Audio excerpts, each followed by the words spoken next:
Good morning students. हम लोग Durkheim की जो थ्योरी है division of labour in society, समाज में श्रम विभाजन, इसके बारे में हम लोग पढ़ रहे हैं, जिसके अंतर्गत हमने यांत्रिक एकता और सावयवी एकता वाले समाजों के बारे में बात करी थी। साथ ही हमने डरखाइम ने जो इवोल्यूशनरी थ्योरी दी है उसके बारे में बताया था। और कल हमने causes of division of labour यानी कि समाज में श्रम विभाजन के कारण, उनके बारे में चर्चा करी थी। प्राथमिक और द्वितीय कारक हैं। प्राथमिक कारकों में जनसंख्या की के आकार में वृद्धि, जनसंख्या के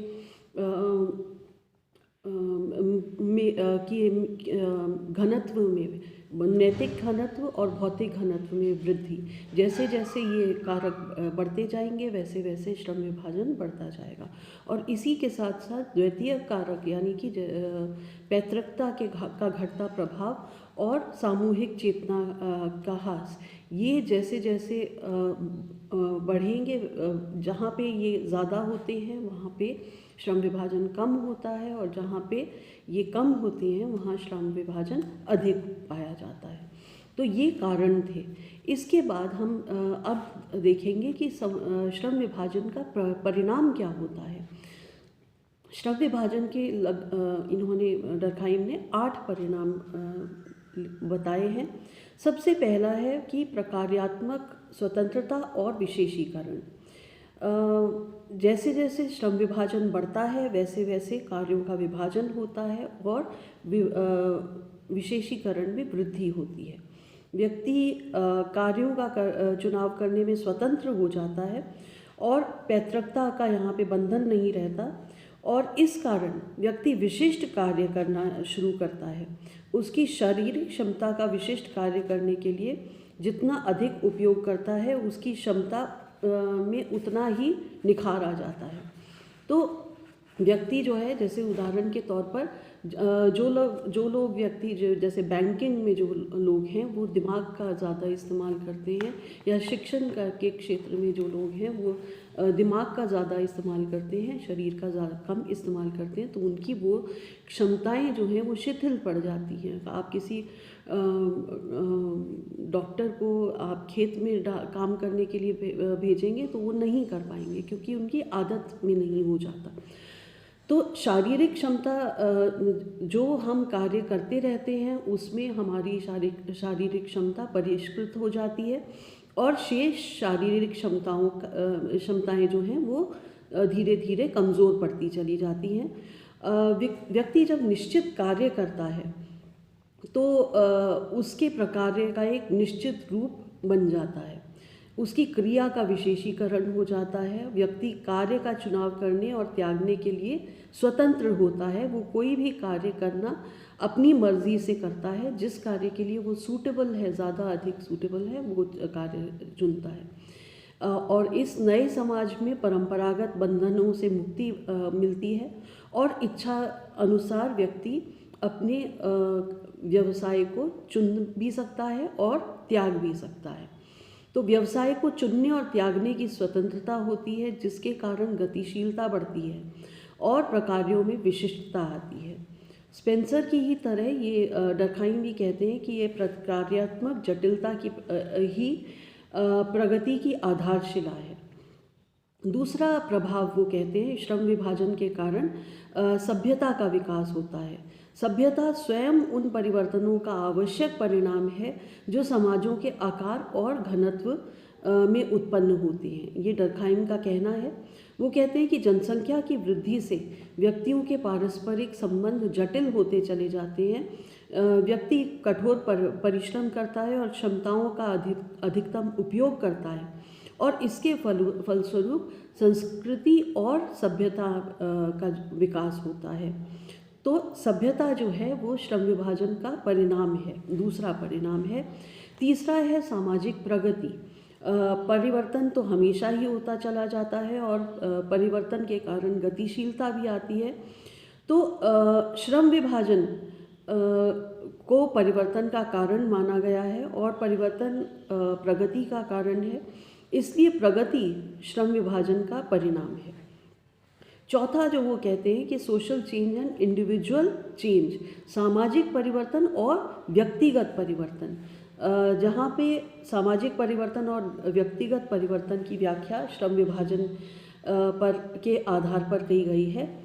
जनसंख्या का जब घनत्व बढ़ेगा, उसका आकार में वृद्धि होगी, वैसे वैसे परिवर्तन आते चले जाएंगे और श्रम विभाजन में वृद्धि होगी, जिससे कि सामाजिक संरचना और सामाजिक संबंधों में परिवर्तन आते हैं। इसका प्रभाव व्यक्ति के ऊपर भी पड़ता है। व्यक्ति के विचार, दृष्टिकोण, व्यवसाय चुनने की स्वतंत्रता और व्यक्तिवाद की भावना, इनमें ये बढ़ती चली जाती हैं और व्यक्ति का भी विकास होता है। तो सामाजिक परिवर्तन जो है उससे व्यक्ति के में भी परिवर्तन आता है। पांचवा जो परिवर्तन श्रम विभाजन के कारण होता है वो है नवीन समूहों की उत्पत्ति और उनमें अंतर्निर्भरता। नए नए समूह उत्पन्न होते हैं श्रम विभाजन के कारण और उनमें आपस में एक दूसरे पर निर्भरता होती है, क्योंकि एक विशेष कार्य करने के लिए विशेष व्यक्तियों का समूह संगठित होकर वही कार्य करता रहता है और समाज में जितना अधिक श्रम विभाजन होता है उतने अधिक विशिष्ट समूह बढ़ते चले जाते हैं। तो अलग अलग कार्य करने के लिए हम सब व्यक्तियों को विशिष्ट कार्य करने वाले एक विशिष्ट समूह पर निर्भर होना पड़ता है। अन्य सभी आवश्यकताओं के लिए अन्य सभी विशिष्ट समूह पर निर्भर हो जाते हैं और वो समूह अपनी सभी अन्य आवश्यकताओं के लिए अन्य समूहों पर निर्भर होते हैं। तो इसके परिणाम, श्रम विभाजन के परिणाम स्वरूप अनेक नए नए समूह जो हैं उनका निर्माण होता है और वो एक दूसरे पर निर्भर होते हैं। छठा परिणाम जो है वो है व्यक्तिवादिता का विकास, यानी कि इंडिविजुअलिज्म का डेवलपमेंट। सामूहिक चेतना और सामूहिक प्रतिनिधान का प्रभाव कम होता चला जाता है और व्यक्तिगत चेतना में वृद्धि होती है। मतलब इंडिविजुअल कॉन्शियसनेस जो है वो इम्पोर्टेंस ले लेती है कलेक्टिव कॉन्शियस के ऊपर और व्यक्तित्व का महत्व बढ़ता चला जाता है। समूहवाद जो है वो उसमें कमी देखने को मिलती है और व्यक्तिगत विचार, दृष्टिकोण और स्वतंत्रता में वृद्धि होती है। फिर इसके साथ साथ श्रम विभाजन का सातवां परिणाम ये है कि यहाँ पे दमनकारी कानूनों की जगह पर प्रतिकारी कानून ले लेते हैं। दमनकारी कानून जो है वो प्रतिकारी कानूनों में परिवर्तित हो जाते हैं। जैसा हमने पहले भी डिस्कस कर चुके हैं, कानूनों की व्यवस्था में परिवर्तन। जब समाज में श्रम विभाजन का अभाव होता है तो दमनकारी कानून देखने को मिलते हैं, जबकि जैसे जैसे श्रम विभाजन में वृद्धि होती है और विशेषीकरण बढ़ता चला जाता है तो व्यक्तियों के बीच जो संबंध हैं वो समझौते पर आधारित होती हैं और संबंध जटिल बनते चले जाते हैं।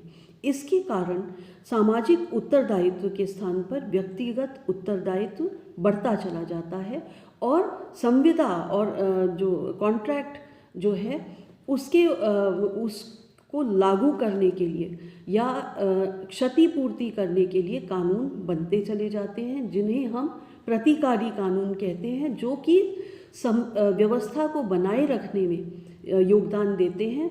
वो व्यवस्था को किस तरह से पुनः इक्विलिब्रियम में की स्थिति में, संतुलन की स्थिति में स्थापित करें, उस पर जोर देते हैं। व्यक्तियों के संबंधों और अपराधों को नियंत्रित करने, निर्देशित और संचालित करने के लिए दमनकारी कानूनों के स्थान पर प्रतिकारी कानून लागू होते हैं। सामूहिक हितों से संबंधित नैतिकता का विकास होता है और नैतिक दबाव के ही यहाँ पे प्रमुखता प्राप्त करता है। तो प्रतिकारी कानूनों का विकास होता है, उनका महत्व बढ़ता है और नैतिकता का भी विकास होता है। और अंतिम जो प्रभाव है वो है सावयवी सामाजिक एकता। श्रम विभाजन के कारण सावयवी सामाजिक एकता यानी कि ऑर्गेनिक सॉलिडारिटी विकसित होती है।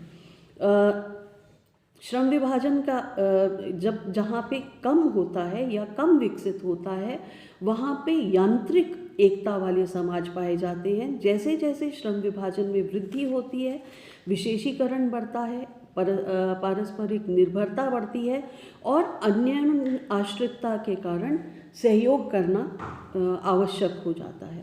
इसके कारण सावयवी एकता, जिस तरह से सावयव की विभिन्न इकाइयाँ एक दूसरे पर निर्भर होती हैं, उसी तरह से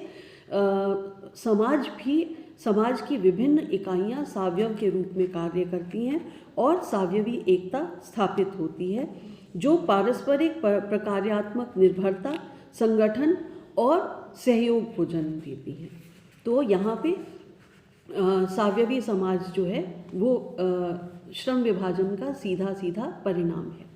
अब हम बात करेंगे abnormal forms of division of labour, यानी कि श्रम विभाजन के असामान्य स्वरूपों की। डर्कहाइम ने 3 प्रकार के असामान्य स्वरूपों की बात करी है।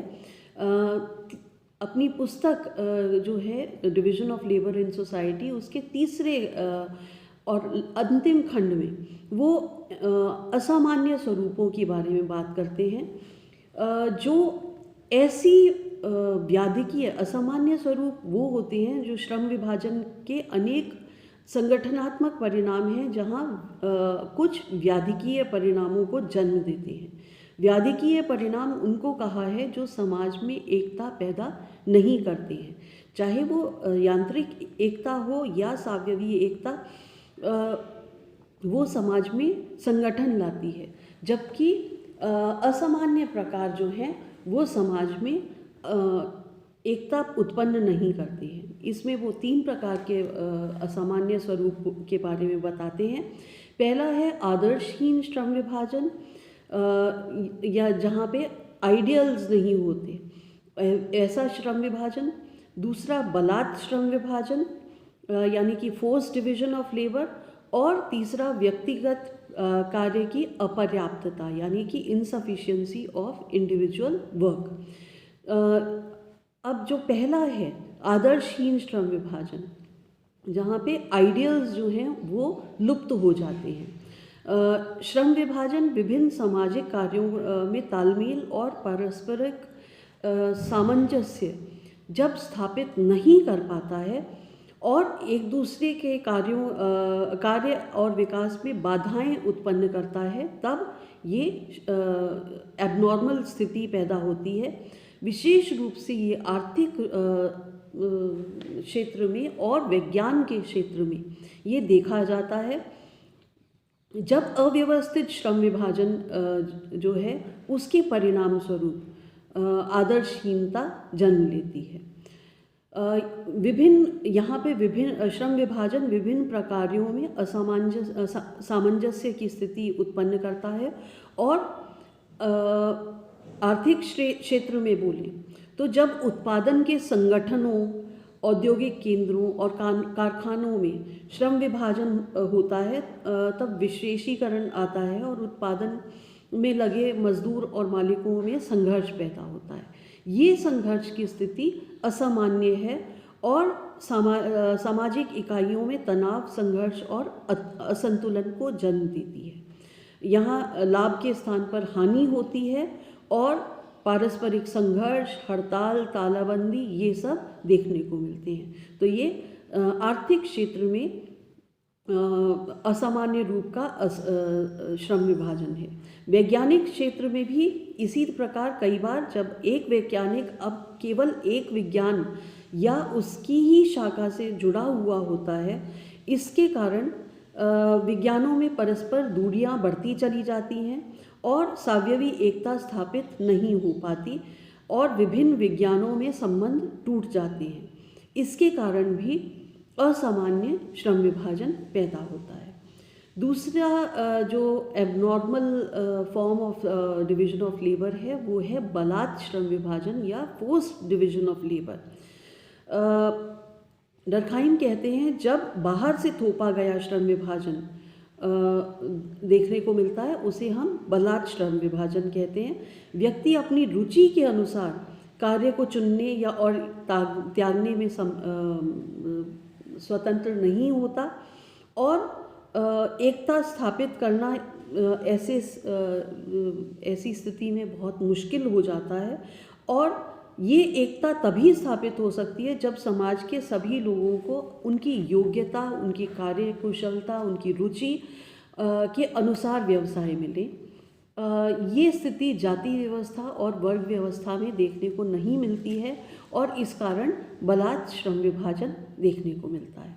तीसरा है व्यक्तिगत कार्य की अपरिहार्यता या अपर्याप्तता, यानी कि जब व्यक्ति के पास कार्य कम हो, जितना उसे नियमित कार्य करना हो, सदस्यों को पर्याप्त मात्रा में जब कार्य प्रदान नहीं किया जाता, तब ये इस प्रकार की असामान्य श्रम विभाजन देखने को मिलता है।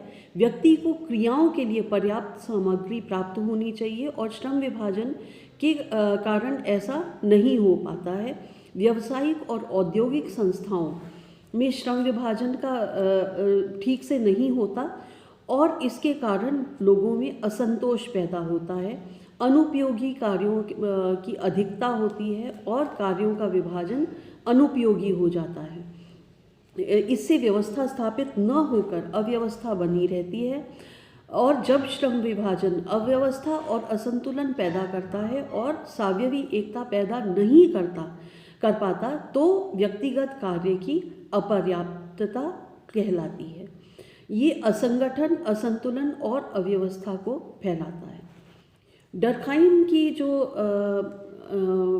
जो ये श्रम विभाजन का जो सिद्धांत है, उसकी बहुत क्षेत्रों में, संदर्भों में उसकी आलोचना भी की गई है, और उसका मूल्यांकन भी किया गया है, उसका क्रिटिसिज्म भी किया गया है।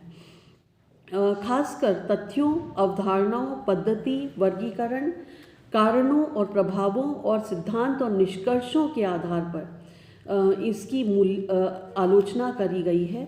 सबसे पहली बात जो आलोचना की जाती है कि जो श्रम विभाजन जो है वो एक अस्पष्ट तथ्य है। दूसरी बात, ये इसकी अवधारणाएं भी अस्पष्ट हैं। तीसरी बात ये कही गई है कि ये अव्यावहारिक अध्ययन की पद्धति है, और इसमें त्रुटिपूर्ण दृष्टिकोण देखने को मिला है। साथ ही साथ ये भी बोला जाता है कि ये वर्गीकरण जो यांत्रिक और सावयवी जो वर्गीकरण है, ये अतार्किक वर्गीकरण है, और इसके कारणों पर भी बहुत सारे वैज्ञानिकों ने आपत्ति जताई है। कारणों और परिणामों में भी अस्पष्टता देखी जाती है, और जो डर्कहाइम ने इवोल्यूशनरी थ्योरी दी है, उद्विकासीय सिद्धांत दिया है, उसकी भी आलोचना करी गई है। लेकिन हम कह सकते हैं कि डर्कहाइम की जो प्रथम महान रचना है, जिससे लगभग जिससे फ्रांसीसी विचारधारा पर प्रभाव हुआ था, वो पुस्तक अभी भी ऐतिहासिक है और प्रासंगिक है, और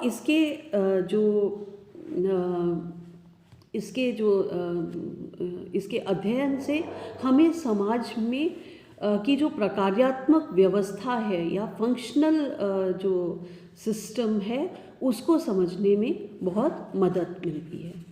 कल से हम डर्कहाइम का जो दूसरी महान कृति है और जो बहुत महत्वपूर्ण कृति है, आत्महत्या, ली सुसाइड, ये इन्होंने फ्रेंच में लिखी थी, और उसके बारे में हम बात करेंगे, उसकी शुरुआत करेंगे। Thank you.